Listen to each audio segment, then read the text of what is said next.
Yo, what it do? It's your boy IamTeeLee, and I'm back with another fire video. Today we're gonna be doing another episode of B-Ball Explained. As you can see by the title, yeah, we tapping into this NBA shit again. Every NBA player who went broke after retiring. Kids, people, this is a learning episode now. How to manage your money. I think that's one of the biggest things they should have taught us in school. How to manage our money, saving, credit, all that. So yeah, go and take a seat, get your drinks, get whatever you got, tap in, look at these examples how to not blow your money like a dummy. Even though you get a lot, it can all be taken away that quick. You know what I'm saying? So before we start, make sure you like, subscribe, turn on that post notification bell. You already know what it is. We're on that road to 100K subscribers. Let's go.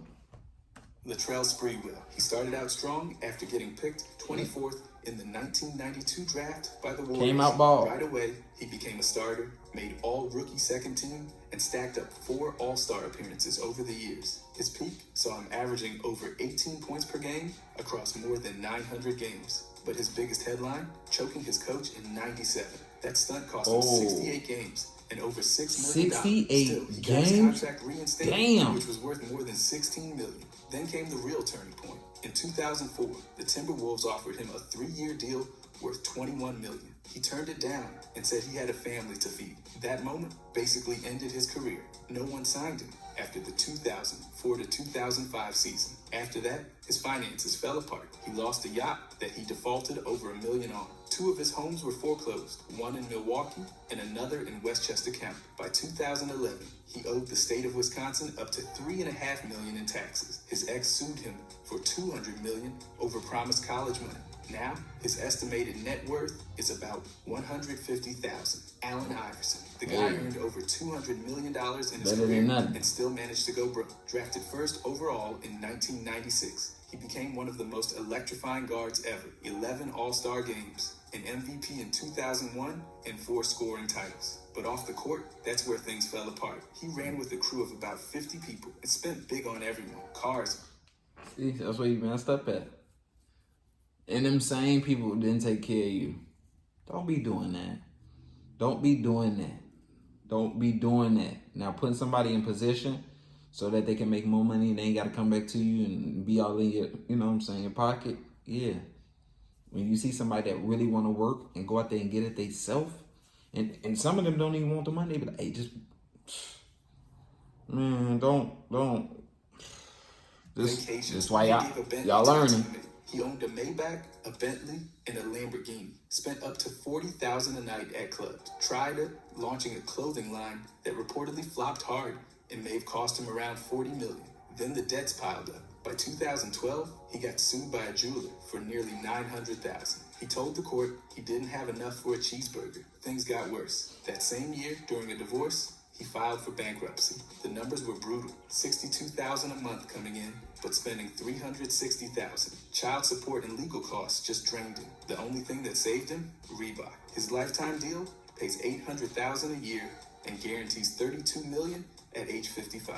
Right now, his net worth's barely $1 million. Antoine Walker, hey, it's better than none. In 1996, he came in hot with the Celtics and made all-rookie first team. Over the next 12 years, he'd become a 3-time All-Star and win a championship with Miami in 2006. Palming it like that. He earned over $108 million from salary alone, but it didn't last. He blew money on a car obsession, owning up to 10 luxury vehicles at once, including a Maybach worth nearly $500 million. Then came 10 the cars? 15 to 20 elite timepieces. God damn. He built a massive 15,000 square foot mansion for his mom, complete with an indoor pool, then lost it. He supported around 30 friends and family, basically playing the role of an ATM. A trip to Vegas cost him over $1 million in gambling in just 6 weeks. When the 2008 crash wrecked his real estate investments, the whole thing crumbled. He owed over $800,000 in gambling debts and filed bankruptcy in 2010 with $12 million in liabilities. Even his championship ring got sold, but by 2013, he cleared the debt. He's now a financial educator for athletes, teaming with Morgan Stanley. He preaches long-term wealth now after losing almost everything. By the way, if you guys want to subscribe, he dumb. Make sure y'all subscribe. Anyways, Jason Caffey, drafted 20th in 1995 by the Bulls. He grabbed 2 championships early with Chicago before playing for the Warriors and finishing with Milwaukee. Over a 10-year career, he averaged around 7 points and 4 rebounds per game and pulled in about $34 million in salary.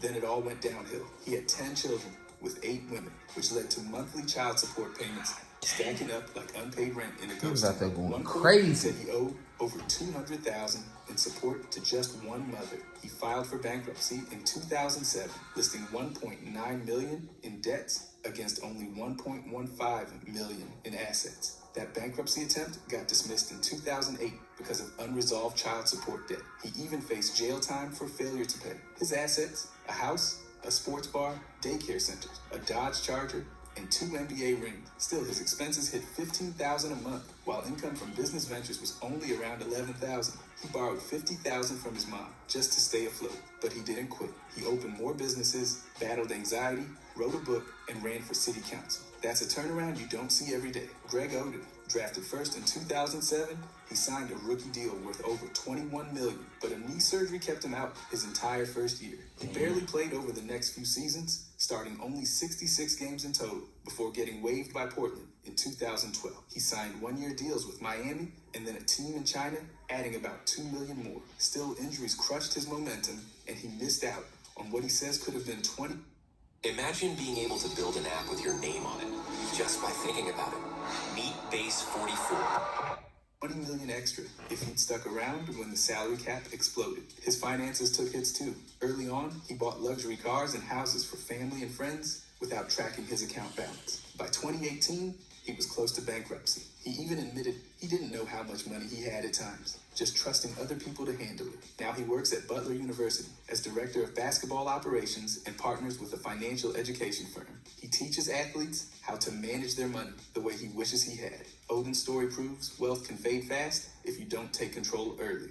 Darius Miles, picked 3rd straight out of high school. In 2000, he made history as the highest prep-to-pro pick ever at the time. He hit the ground running with the Clippers and earned all-rookie first-team honors. But after just 8 seasons split between 4 teams, injuries derailed his career, especially Kevin Garnett injury in 2006. He was effectively out of the league by 2009. Despite all that, he made around $62 million in NBA salary. Miles also had endorsement deals and even got into acting with roles in a couple of early 2000s movies. But by 2016, he filed for bankruptcy, listing about $1.57 million in debt and just $460,000 in assets. He owed over $200,000 to the IRS and had serious child support debt. The kicker? Most of his downfall came from shady investments, not wild spending. After his mom passed in 2013, he spiraled into depression and eventually auctioned off personal belongings to pay bills. But he clawed back. He moved to Florida, reconnected with Quentin Richardson, and launched the Knuckleheads podcast. In 2023, he got probation for healthcare fraud, but his life's finally steadying out. Delonte West, drafted 24th in 2004. Oh, He yeah, played I 8 heard seasons about him. across 4 teams and earned about $16.4 million He in went NBA down. salary. But despite that, he's now living in near poverty. His bipolar disorder, diagnosed in 2008, mixed with substance abuse and personal losses, set off a downward spiral. He got arrested in 2009 for weapons charges, divorced twice, and at one point lived in a locker room during the NBA lockout. He sold off cars and jewelry, applied for jobs at home improvement stores, and still came up short. Legal fees, medical bills, and family obligations drained his savings fast. At one point, he was panhandling on the street in Dallas. Mavericks owner Mark Cuban helped in 2020, getting him into rehab and covering his expenses. For a while, West even worked at that rehab center, but he relapsed. Since then, he's been arrested multiple times, trespassing in 2022 and resisting arrest in 2024. His current net worth is estimated around $1,000. He continues to struggle with substance issues and mental health. No bankruptcy filing has been recorded, but he's clearly lost nearly everything. His story is painful and it's ongoing. Deshaun Stevens, drafted 23rd in 2000. He jumped straight from high school to the pros and carved out a 13-year career across 6 teams. He earned about $28 million in salary and picked up a ring with Dallas in 2011. He once had a net worth estimated at $10 million, but in true financial tragedy fashion, that didn't last. He made headlines for installing a $3,500 ATM in his house, stocked with $20,000 and charging his friends a $4.50 fee. By 2014, things hit the wall. American Express sued him for nearly $384,000. When they froze his bank account, they reportedly found $62. That same year, he defaulted on $1 million mortgage. The bank foreclosed and auctioned the house, but he still owed more than $540,000 after the sale. His lifestyle didn't bankrupt him overnight, but those debts stacked up fast. Now, he's kept a lower profile. In 2016, he opened a barbershop in Orlando and seems to have stayed out of major legal trouble since. From the league to the Clippers, real ones, his path's changed, but he's still cutting through it. Glenn Rice, picked 4th in 1989. He played 15 seasons and became a 3-time All-Star. Won a title with the Lakers in 2000 and ended his career with over 18,000 points. He also racked up around $68 million in salary. But once he stepped off the court, things got dicey. He burned through cash with reckless spending and made some spectacularly bad investments. At one point, he was close to losing everything. Then came the child support problems. In 2016, he couldn't keep up with the $1,500 a month he owed and got it knocked down to $600 after piling up arrears. It was a steep fall for someone who used to cash checks like that on a Tuesday. He kept himself afloat with autograph signing, training camps, and appearances, but that was far from the big league money. Now, things are a little brighter. He works as a scout and community ambassador for the Miami Heat. He's even got his hands in promoting mixed martial arts through G-Force fights. His estimated net worth has bounced back to about $20 million. Not quite the glory days, but definitely not broke. He got lucky. Exactly. And if you're like me, he definitely not broke. Sure. How to find the right car for you. Go to cars.com. Look at the car you like. NBA offseason is your time to recharge. But while the games slow down, your goals shouldn't. That's why Anderson, drafted 2nd overall in 1991. He played 15 seasons with 10 different teams and pulled in Vic over Mensa. $63 million in NBA salary. He made an All-Star team in 1994 and racked up more than 10,000 career points and over 5,000 assists. But the moment he retired in 2005, he filed for bankruptcy. And that wasn't a coincidence. He was spending around $41,000 a month, juggling 7 kids with 4 different women. Damn, he didn't know how to pull out? Bills. His car collection reportedly hit 11 vehicles. Add in legal fees from multiple DUIs, and the fortune melted fast. By the time the dust settled, his estimated net worth was under $1 million. After his mom died in 2005, he started spiraling. He also later revealed childhood abuse, adding another layer to his personal struggles. Still, he found his footing. He earned a degree in 2010, started coaching in minor leagues, and eventually became head coach at Fisk University in 2018. In 2019, he suffered a stroke, but recovered and kept coaching. His playing days are over, but he stayed in the game and turned a brutal collapse into a steady rebuild. Vin Baker, drafted 8, in 1993 he played 13 seasons and made 4 All-Star teams. By the end of his run in 2006, he'd earned close to $100 million, but it didn't stick. Alcoholism took over in his later years. He drank in locker rooms, was suspended, ballooned over 300 pounds, and lost control. Gambling didn't help. He dropped nearly $1 million in a single night in Las Vegas. Add in bad investments, like a failed restaurant and mortgage default, and things collapsed. His $3 million home was foreclosed. By the time he retired, the money was gone. Then came the turn. He got sober in 2011 with help from Howard Schultz. He trained to manage a Starbucks. Seriously, that's where his reset began. He coached kids' camps, did broadcasting, and stayed visible. Then in 2018, he got hired as an assistant coach for the Bucks. 3 years later, he won a championship ring. Baker's now back in the NBA, sober, focused, and mentoring. From nearly drowning in addiction and losing everything to building a second. He ain't go down too bad. And purpose. He didn't just rebound, he completely rewrote the game. Joe Smith, picked 1st overall in 1995.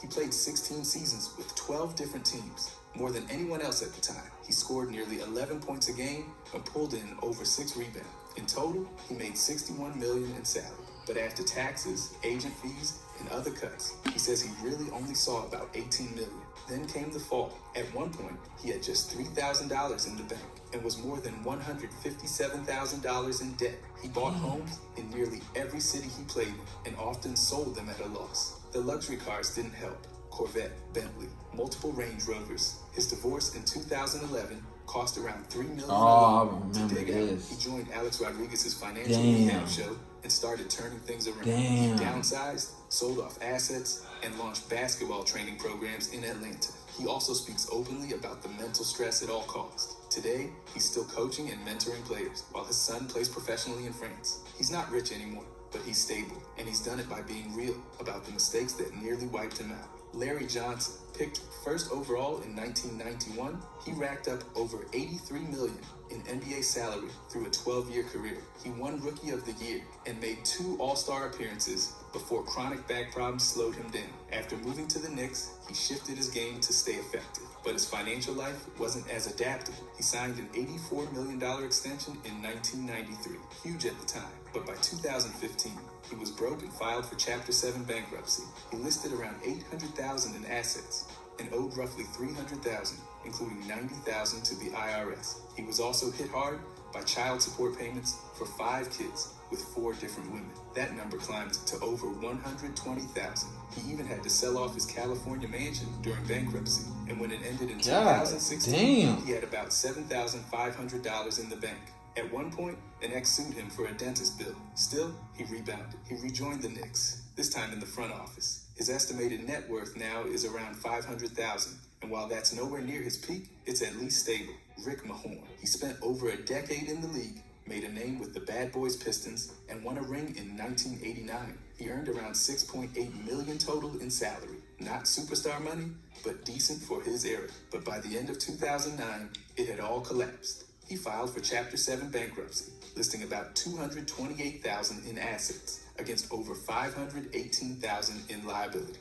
His monthly income at the time was just over $6,000, while expenses clocked in at nearly $13,000. His house, once worth $1.3 million, was foreclosed. The IRS wanted over $200,000. He had $100 in cash and just over $1,000 in the bank. He leased an Escalade and owned 2 older vehicles. The bankruptcy trustee also flagged his missing NBA pension and championship rings. 1 was with his mom, and 2 weren't accounted for. After that, he dug in. He coached in the WNBA, did radio for the Pistons, and later played in the Big 3 League.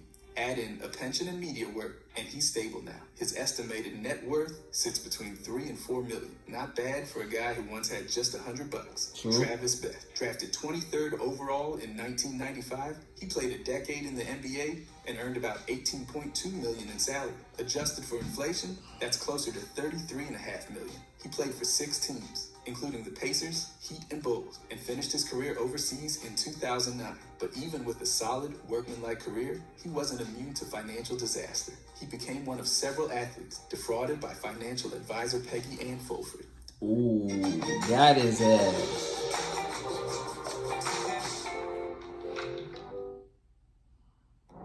Damn. Gotta be careful out there, y'all.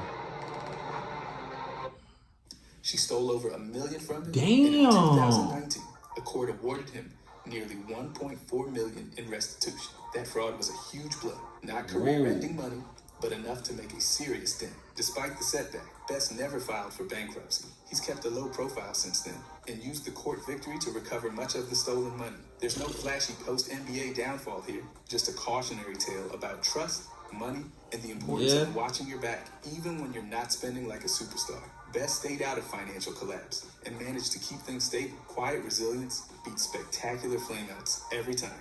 Robert Swift, drafted 12th in 2004 straight out of high school, he played 5 NBA seasons and earned over $18 million, but injuries limited him to just 97 games and the money didn't last. After the league, his life unraveled quickly. He defaulted on a $1.3 million home in Washington and stayed there squatting after it was foreclosed. The place became trash, bullet holes, garbage, even feces. New owners found him still living there and had to evict him. Meanwhile, he fell deep into addiction. Heroin, meth, cocaine, alcohol. He cycled through them all. In 2015, he was arrested with an illegal short-barreled shotgun and spent a month in jail. Police later found him living with a drug dealer and seized more firearms. At one point, he owed $5,000 a month in child support based on his NBA salary. Long after the check stopped coming. But somehow, he's clawed back. After rehab and reconnecting with family, he stayed clean and tried to rebuild. He played minor league ball in the D League, Japan, and Spain. He's no star anymore,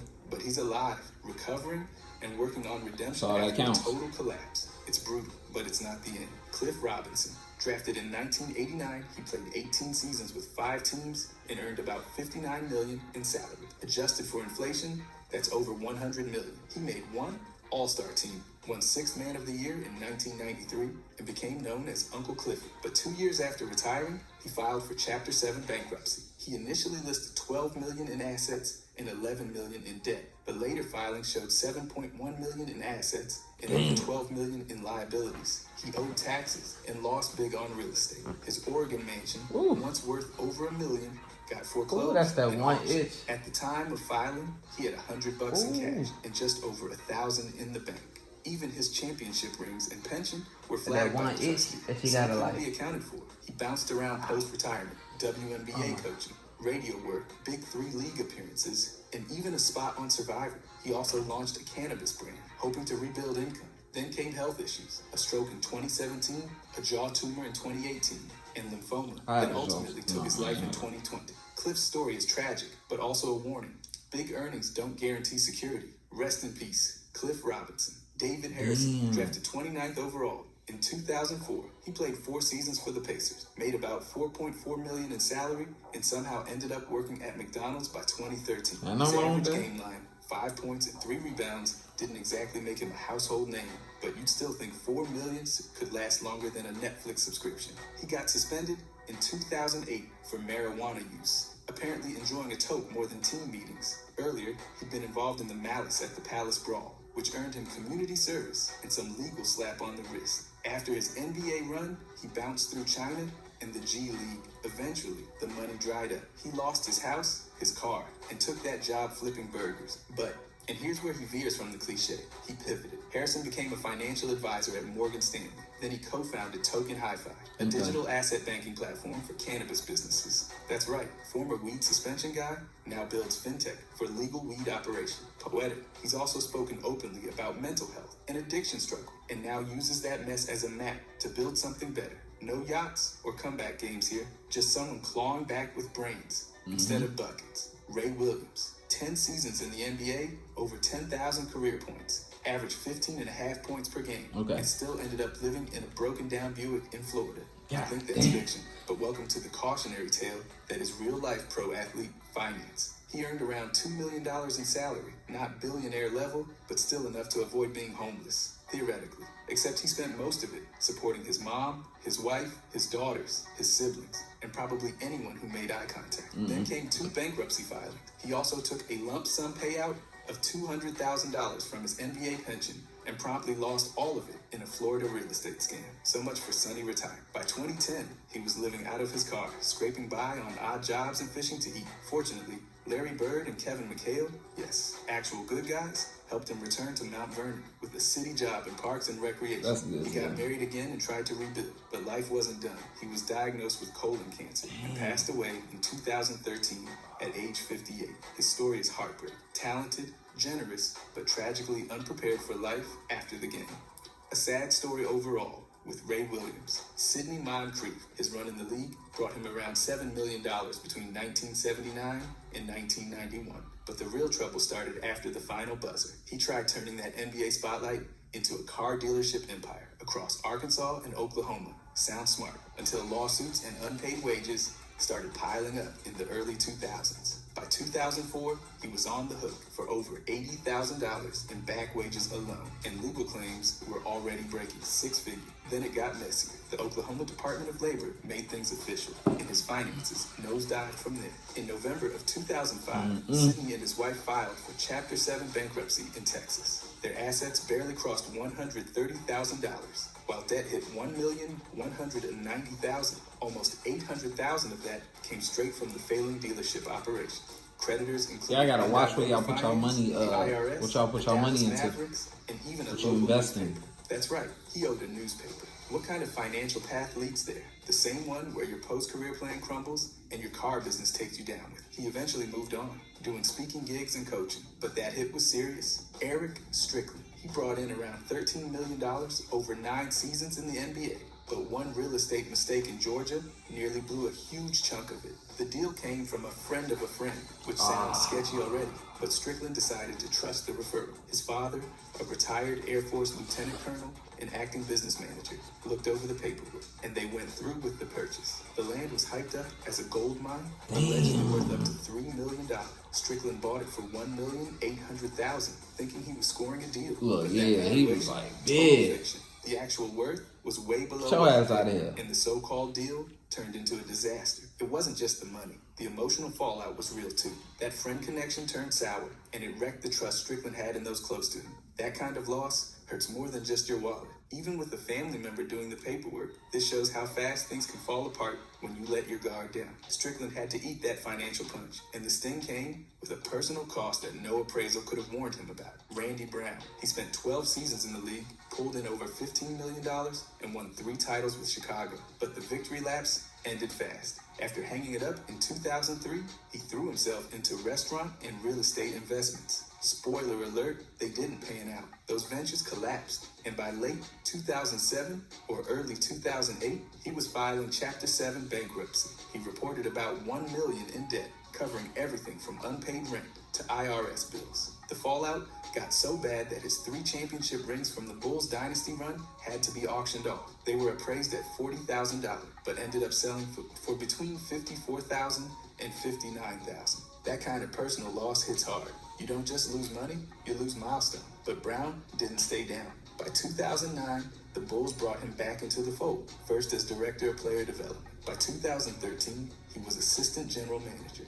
That second chance wasn't flashy, but it brought financial stability and a clean professional restart. Brown's story isn't just about losing a fortune, it's about clawing back when everything feels wrecked. He rebuilt without needing a spotlight to prove it. Dan Issel, he racked up over 27,000 points during his 15-year run across the ABA and NBA, grabbed 7 All-Star appearances, and even took home an ABA title. He also reportedly earned over $61 million through his career. That's the kind of number that usually means never worrying about money again, unless you dive headfirst into bad investments. After hanging it up, he poured money into businesses and a horse racing venture. Neither went the way he'd hoped. By 2009, Issel had to file Chapter 7 bankruptcy. He owed around $4.5 million across 34 creditors, including family members, business partners, and the IRS. His assets, around $7.1 million. But his liabilities, they reached over $12 million. That left him in a financial hole over $5 million deep. He was forced to give up memorabilia,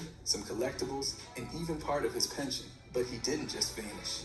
After settling IRS issues, he started working in oil and gas, picked up media gigs, stayed active in church leadership, and rebuilt his finances. This wasn't some dramatic free fall. It was a slow burn of poor decisions and missed signals. Still, Issel didn't stay buried in debt forever.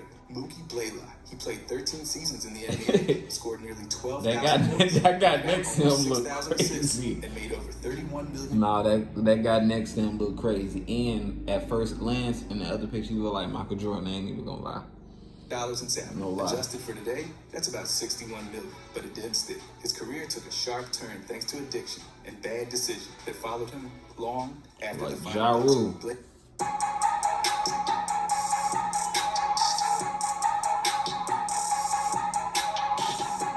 Blaylock dealt with substance abuse and alcoholism that escalated toward the end of his playing days. Things exploded in May of 2013 when he caused a fatal accident while driving under the influence. He pled guilty, served 3 years in prison, and got slapped with 8 more years of probation. That mistake came with serious legal costs, court fees, payouts, and other penalties chipped away at what was left of his fortune. This wasn't a one-time incident. Before that crash, he'd already racked up at least 7 other DUI charges. And despite earning well over $30 million during his time in the league, most of it disappeared into legal bills and the chaos around his personal life.